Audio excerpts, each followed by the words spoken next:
Early in 1875, in a plain government room in London, a merchant seaman gave evidence that the men writing it down could scarcely bear to record. He was one of just 3 people still alive out of nearly 470 who had boarded a single ship the previous autumn. What he described was not only fire and drowning, but what came after. Survivors adrift in an open boat, half mad with thirst, drinking the blood of the dying and eating the bodies of the dead. The ship was called the Cospatrick, and she had set out with one of the most hopeful cargoes imaginable, families beginning new lives at the far end of the world. So how did a voyage of hope end with only 3 human beings left to tell it, and why did their testimony force Britain to change the way it sent its people to sea?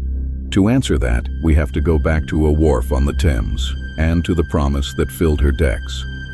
In September 1874, the Cospatrick lay at Gravesend, taking on passengers bound for Auckland on the other side of the globe.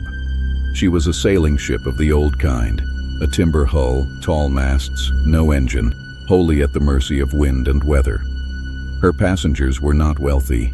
They were government-assisted emigrants, traveling under a scheme by which the young colony of New Zealand paid to bring in settlers who could never have afforded the fare themselves. Laborers, farm workers, servants, and above all families, parents with small children, leaving behind the crowded poverty of Victorian Britain for the promise of land and work at the bottom of the map. For them, the voyage was a gamble worth taking. New Zealand wanted hands to build a country, and Britain was glad to see some of its poorest find a future somewhere else. The Cospatrick was the bridge between the two, and she carried close to 470 souls in all, passengers and crew together, packed into a wooden vessel for a journey that would last months. Below the emigrants' quarters sat the cargo, and here lay the first of the fatal ironies. A ship crammed with sleeping families was also loaded with flammable stores, the everyday goods a new colony needed, and precisely the kinds of things that could turn a timber ship into a floating tinderbox. No one thought much of it. Fire was a known danger, but it was the sort of danger that always seemed to belong to other ships, on other voyages. For 2 months she ran south, out of the Grey Channel and down through the Atlantic, the coast of Africa somewhere far to the east. Life aboard settled into the strange rhythm of a long sea passage. Cramped quarters, salt food, seasickness giving way to routine, children growing used to the roll of the deck. By the middle of November she was in the South Atlantic, off the Cape of Good Hope, thousands of miles from any shore. But the danger that would kill nearly everyone aboard was not the sea at all. The fire began in the darkness of the early hours of the 17th of November. It took hold somewhere forward, in the part of the ship where stores were kept, and by the time it was discovered it was already beyond controlling.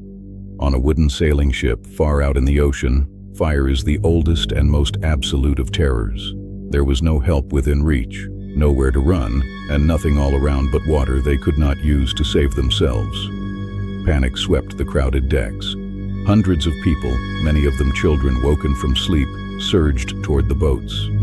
Parents tried to pass their children into boats that were already dangerously full, and here the disaster revealed its deepest cruelty. A ship carrying nearly 470 people did not carry anything close to enough boats to save them, and of the few she had, most were burned where they hung or could not be launched in the chaos. Only 2 boats got away from the burning ship, and they pulled clear carrying only a small fraction of those aboard. Everyone else, the overwhelming majority, was left on a vessel that was turning into a furnace beneath their feet. The Cospatrick burned through the night and finally went down, taking with her almost everyone who had boarded at Gravesend with such hope. Whole families were gone in a matter of hours, mothers, fathers, and the children they had brought aboard for a better life. But for the handful in the 2 boats, the ordeal was only beginning, and this is the part the inquiry would find hardest to hear.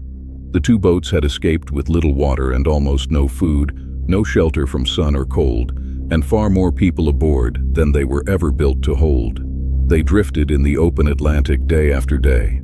There was no shade from the burning sun by day, and no warmth against the cold by night. The living lay pressed among the dying, sometimes unable to tell which was which.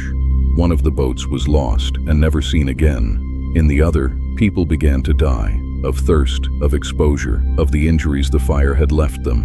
As the days passed and no sail appeared, The survivors did the thing that human beings do, only at the very last edge of endurance. They drank the blood of those who died. They ate the flesh of the dead. It was not savagery. It was the grim arithmetic of people who had watched their world burn and were now being asked, hour by hour, how much they were willing to do to see one more dawn.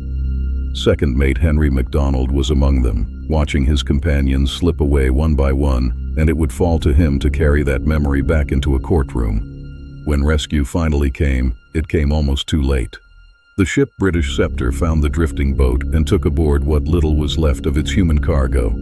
Of the nearly 470 people who had sailed from Gravesend, only 3 would ultimately survive, among them MacDonald, the second mate, who had lived through the fire, the sea, and the open boat, and now had to find words for all 3. That was the story London sat down to hear in early 1875, and it landed like a hammer blow.